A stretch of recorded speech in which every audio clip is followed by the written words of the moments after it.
नमस्कार भाइयों, कैसे हैं आप लोग। आज पर्यावरण के किस क्लास का हमारा तीसरा क्लास है। तो आज हम लोग देखेंगे परितंत्र के प्रकार के बारे में। इससे पहले की 2 क्लास आप अगर नहीं देखे हैं तो आप देख लीजिए, जो कि आपको अगर यहाँ से स्टार्ट करेंगे तो समझ में नहीं आएगा। कारण यह है कि मैंने वहाँ पर व्यापक तौर पर परितंत्र, पारिस्थितिकी तंत्र, कुंजी प्रणाली, कीस्टोन प्रणाली, सारी चीज़ें मैंने आपको और पारिस्थितिकी निके के बारे में बताने का प्रयास किया है और अच्छा बताया भी है। कोई भी अगर समझना चाहेगा तो समझ लेगा।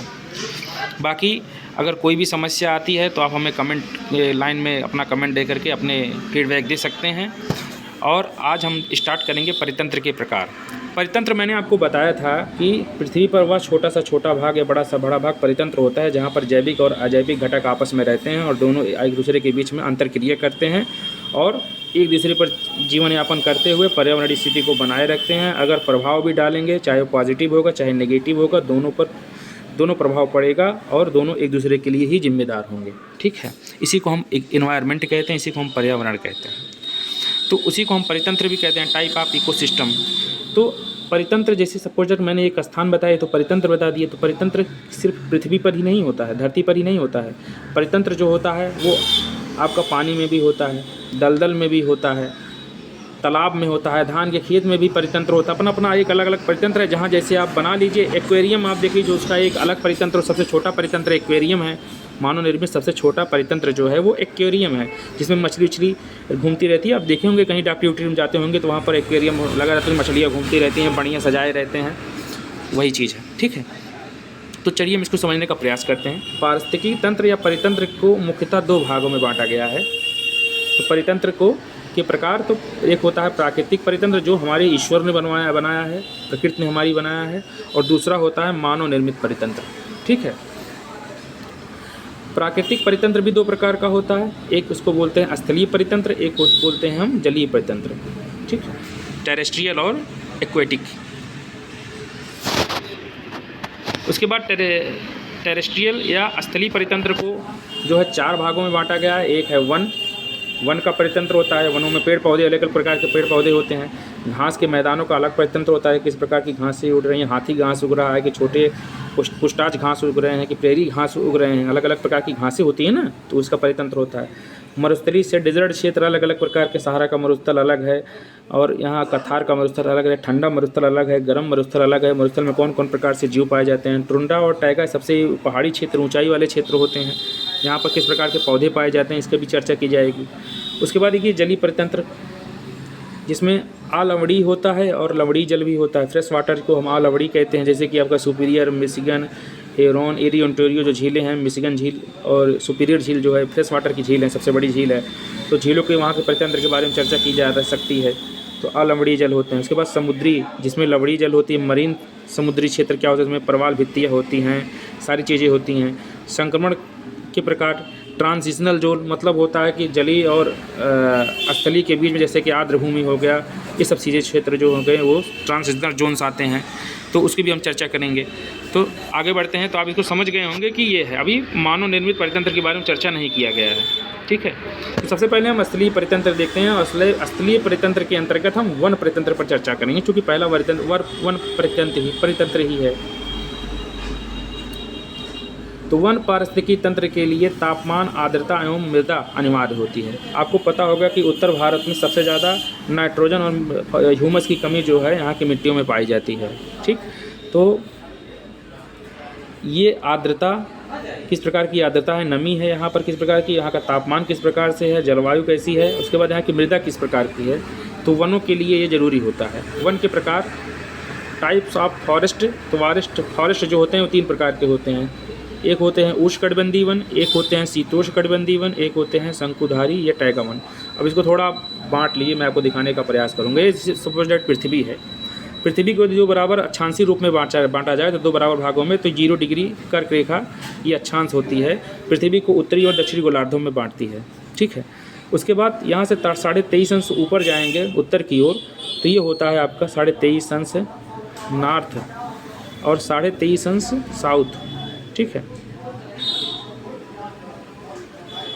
ये होता है मकर रेखा, ऊपर वाला होता है कर्क रेखा, बीच वाला होता है विषुवत रेखा।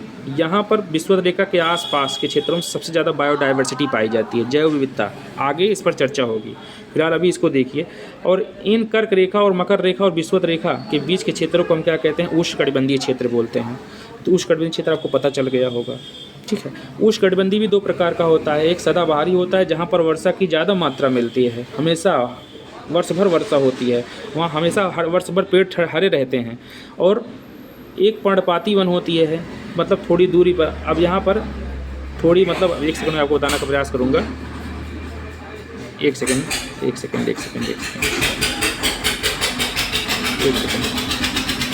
सपोज दैट आपको ये पता है, अब आसपास के रीजनों में ये उष्णकटिबंधीय सदाबहारी वन पाए जाते हैं, लेकिन यहाँ पर अगर यहाँ पर थोड़ा ऊपर पर देखेंगे तो यहाँ पर उष्णकटिबंधीय पर्णपाती वन पाया जाएगा, क्योंकि यहाँ पर धीरे धीरे वर्षा की मात्रा कम होगी। भाई यहाँ पर वर्षा ज़्यादा कर दिया है, क्योंकि यहाँ पर ये नदियाँ हैं, पर्वत हैं, पठार हैं, ITCZ ज़्यादा बनता है। ITCZ का मतलब होता है कि इंटर ट्रॉपिकल कन्वेंशनल जोन। समुद्र के आसपास के रीजन वाले क्षेत्र ऐसे होते हैं जहाँ पर तापमान जो है सबसे सूर्य की अधिक मात्रा होने के कारण निम्न वायुदाब का केंद्र बन जाता है और वहाँ पर वर्षा की अधिक मात्रा होती है, ठीक। ये आपका टॉपिक जो है जलवायु का है, जलवायु विज्ञान का है, तो वहाँ पर जो हम चर्चा करेंगे तो आपको बताने का प्रयास करेंगे, लेकिन फिलहाल मैं मोटा बता दे रहा हूँ कि यही है जो मैं बताना चाह रहा हूँ आपको। तो यहाँ पर उष्णकटिबंधीय पर्णपाती वन पाया जाएगा, ठीक है। यहाँ पर भी उष्णकटिबंधीय पर्णपाती वन पाया जाएगा जो वर्ष भर में अपना एक बार जो है पत्ता गिरा देता है। तो उष्णकटिबंधीय क्षेत्र हो गया। उसके बाद देखिए शीतोष्णकटिबंधीय क्षेत्र, शीत और उष्ण दोनों का मिक्सचर होता है। तो यहाँ पर देखिए सपोज दैट आप पृथ्वी बनाएंगे, ये आपका 0 डिग्री पहली तरह, ये 23.5 डिग्री ऊपर उत्तर और 23.5 डिग्री दक्षिण। अब इसके ऊपर देखिए यहाँ पर 30 डिग्री के आसपास और 30 डिग्री दक्षिण के आसपास को हम क्या क्षेत्र बोलते हैं? इसको हम बोलते हैं शीतोष्णकटिबंधीय क्षेत्र। न ज़्यादा शीत रहेगा, न ज़्यादा उष्ण रहेगा, इसके मध्य में रहेगा, ठीक है। तो यहाँ पर भी 3 प्रकार के शीतोष्णकटिबंधीय क्षेत्रों में वन पाए जाते हैं। एक सदाबहार वन पाया जाता है, चूँकि यहाँ पर इससे कम ही होगा सदाबहार, पूरा सदाबहार नहीं होगा, इससे कम होगा। सदाबहार वन हरे पेड़ पौधे यहाँ पर पाए जाते हैं। यहाँ पर पर्णपाती वन जो अपना पत्ता गिरा देते हैं वो भी पाए जाते हैं, और एक भूमध्य सागरीय वन पाए जाते हैं, ठीक है। भूमध्य सागरीय वन ऐसे क्षेत्र होते हैं जहाँ पर हरे रसदार फल पाए जाते हैं, क्योंकि यहाँ पर एक ऐसी हवा बहती है जो सभी फलों के लिए रस का अच्छा काम करती है।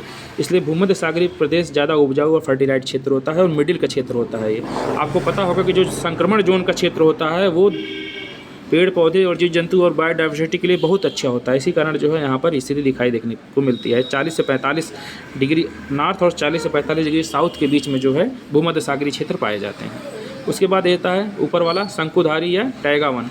आपको मैं थोड़ा बताने का प्रयास करूँगा। सपोज दैट पृथ्वी है, ये 0 डिग्री है, ये 30 डिग्री नॉर्थ और 30 डिग्री साउथ आप ले लीजिए। उसके बाद यहाँ से इसके ऊपर 30 डिग्री से 40 डिग्री से 50 डिग्री मान लीजिए, ऊपर 50 डिग्री दक्षिण के ऊपर जो है ये सब टाइगा और टुंड्रा वन वाले क्षेत्र पाए जाते हैं।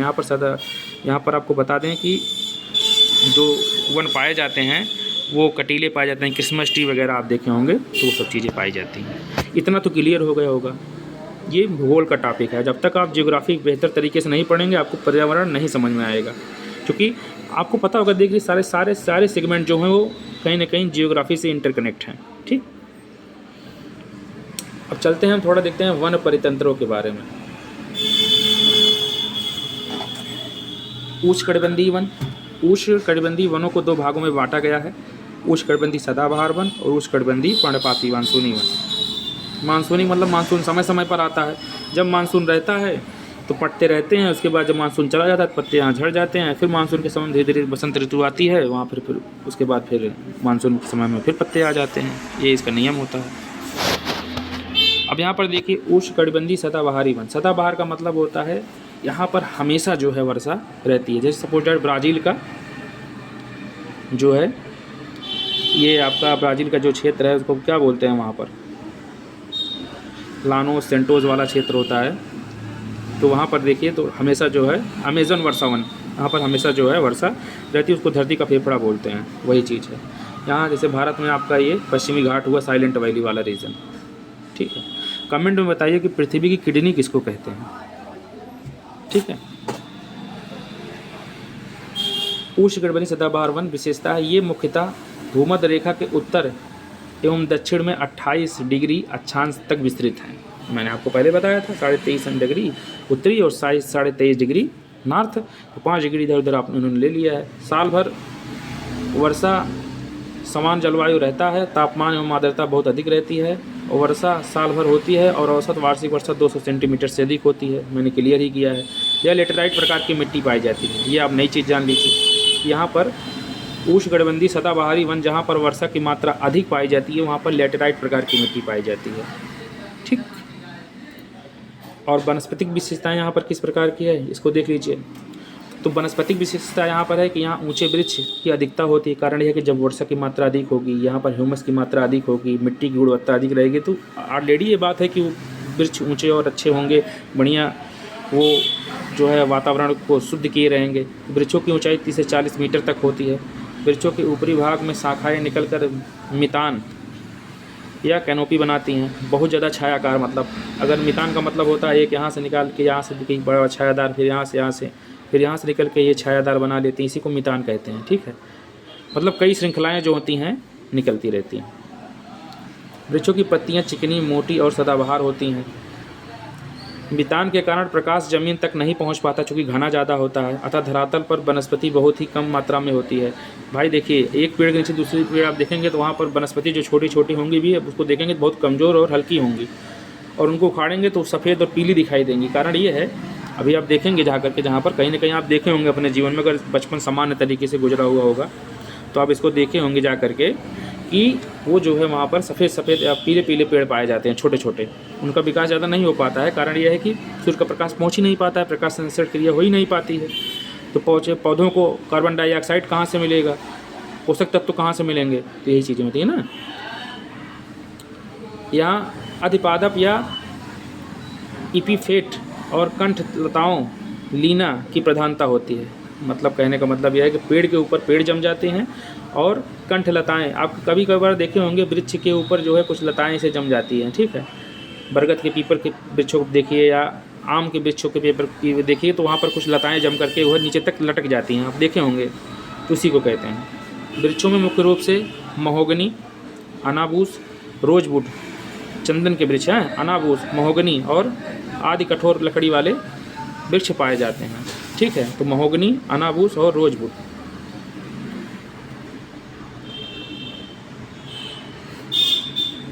तो इसके लिए एक ट्रिक मैं बनाऊंगा आपको। महोगनी, अनाबूस और रोजवुड आदि प्रकार कठोर लकड़ियाँ पाई जाती हैं, इसलिए मैं एक ट्रिक बना करके आपको दूंगा। यहाँ अधिकतर वृक्षों पर रहने वाले जानवर विशालकाय जानवर होते हैं जिस निवास का, जैसे कि हाथी हैं, बंदर हैं, गैंडा हैं, सूअर हैं, शेर हैं। तो ये सब बड़े बड़े जानवर जो हैं यहाँ पर पाए जाते हैं। ठीक है, विशालकाय जानवर होते हैं जो कि इकोसिस्टम के वन्यजीव भी हैं, आपको पता ही होगा। वितरण क्या है इसका, इन वनों का विस्तार अमेजन बेसिन, कांगो बेसिन जहाँ पर अधिक वर्षा होती है, अफ्रीका का न्यू गिनी तट, अंडमान एवं निकोबार द्वीप समूह, सुमात्रा, उत्तरी पूर्वी ऑस्ट्रेलिया, दक्षिण पूर्वी ऑस्ट्रेलिया, दक्षिणी मध्य अमेरिका आदि क्षेत्रों में पाया जाता है। ब्राज़ील में इन वनों को सिलवास कहा जाता है। ब्राज़ील में इन वनों को सिलवास कहा जाता है। ठीक, तो कल हम देखेंगे उष्णकटिबंधीय, पर्णपाती व मानसूनी वन। चूँकि आज मुझे टाइम नहीं, हमें को कहीं जाना है, इसलिए हम कल इसको अलग से एक टॉपिक लेकर के आएँगे, उसमें देखने का प्रयास करेंगे। ठीक भाई, नमस्कार।